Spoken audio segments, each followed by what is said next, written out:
എല്ലാവരെയും ഞെട്ടിച്ചുകൊണ്ടായിരുന്നു കഴിഞ്ഞ ദിവസം ചില മരണവാർത്തകൾ പുറത്തുവന്നത്. ഓരോ ദിവസവും ചുരുളഴിയുന്ന ചില മരണവാർത്തയാണെന്നും വെറും കൊലപാതകമാണോ എന്നും ആത്മഹത്യയാണോ എന്നൊക്കെ ചിന്തിച്ചു പോകുന്നിടത്താണ് ഓരോ കഥകൾ മുന്നോട്ട് വരുന്നത്. ആ കഥകളെല്ലാം ഒന്നിലൊന്ന് എല്ലാവരെയും ഞെട്ടിപ്പിക്കുന്നു.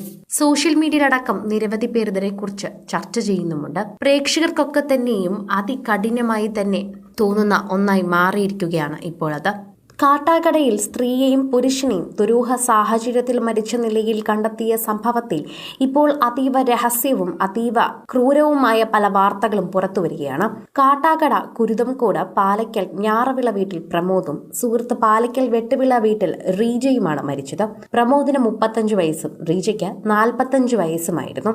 പ്രമോദ് താമസിക്കുന്ന വീട്ടിലാണ് ഇരുവരുടെയും മൃതദേഹം കണ്ടെത്തിയത് എന്നതാണ് പ്രധാനപ്പെട്ട ഒരു വിഷയം.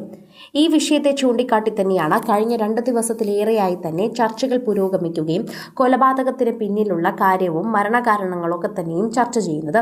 ഇതുകൊണ്ട് തന്നെ ഇവർ രണ്ടുപേരെയും കുറിച്ചുള്ള ഒരുപാട് കഥകളും ഇപ്പോൾ നാട്ടിൽ നിന്നും മൊഴികൾ സഹിതം ഇപ്പോൾ രേഖപ്പെടുത്തുന്നുണ്ട് പോലീസ്. ഇനിയും ഒരുപാട് പേരുടെ മൊഴി പരിശോധിക്കാനുണ്ടെന്നും പരിശോധിച്ചതിന് ശേഷം മാത്രമേ ഈ കേസിൽ കൂടുതൽ കാര്യങ്ങൾ നിർണായകമായി തെളിയിക്കാൻ സാധിക്കുകയുള്ളൂ എന്നാണ് പോലീസ് അറിയിക്കുന്നത്.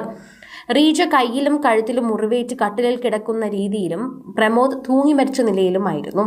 റീജ കൊലപ്പെടുത്തിയ ശേഷം പ്രമോദ് ആത്മഹത്യ ചെയ്തു എന്നാണ് പ്രാഥമിക നിഗമനത്തിൽ തന്നെ പറയുന്നത്. കൂലിപ്പണിക്കാരനാണ് പ്രമോദ്. കളക്ഷൻ ഏജന്റായി പ്രവർത്തിച്ചു വരികയാണ് റീജ. റീജയ്ക്ക് 2 മക്കളുണ്ട്.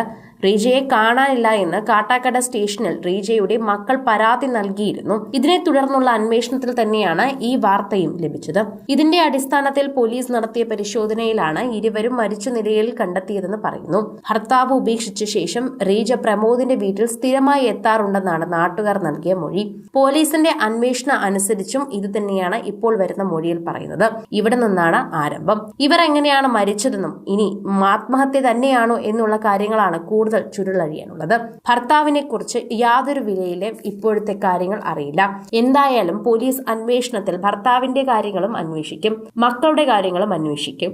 എത്ര നാളായി തന്നെ ഇവർ തമ്മിൽ ബന്ധമുണ്ടെന്നും ഇവർ തമ്മിൽ എന്താണ് ശരിക്കുമുള്ള ബന്ധമെന്നും എന്താണ് മരണകാരണമെന്നും പറഞ്ഞു തന്നെ പോലീസ് ഈ കേസ് അവസാനിപ്പിക്കുമെന്ന പ്രതീക്ഷയാണ്.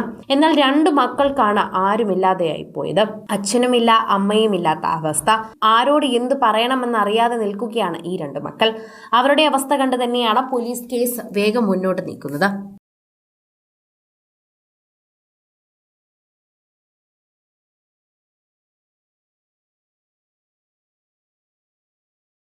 സിനിമ, ഫാഷൻ, ലൈഫ് സ്റ്റൈൽ വാർത്തകൾക്കായി മലയാളി ലൈഫ് സബ്സ്ക്രൈബ് ചെയ്യൂ. ലേറ്റസ്റ്റ് അപ്ഡേറ്റ്സിനായി ബെൽ ബട്ടണും അമർത്തൂ.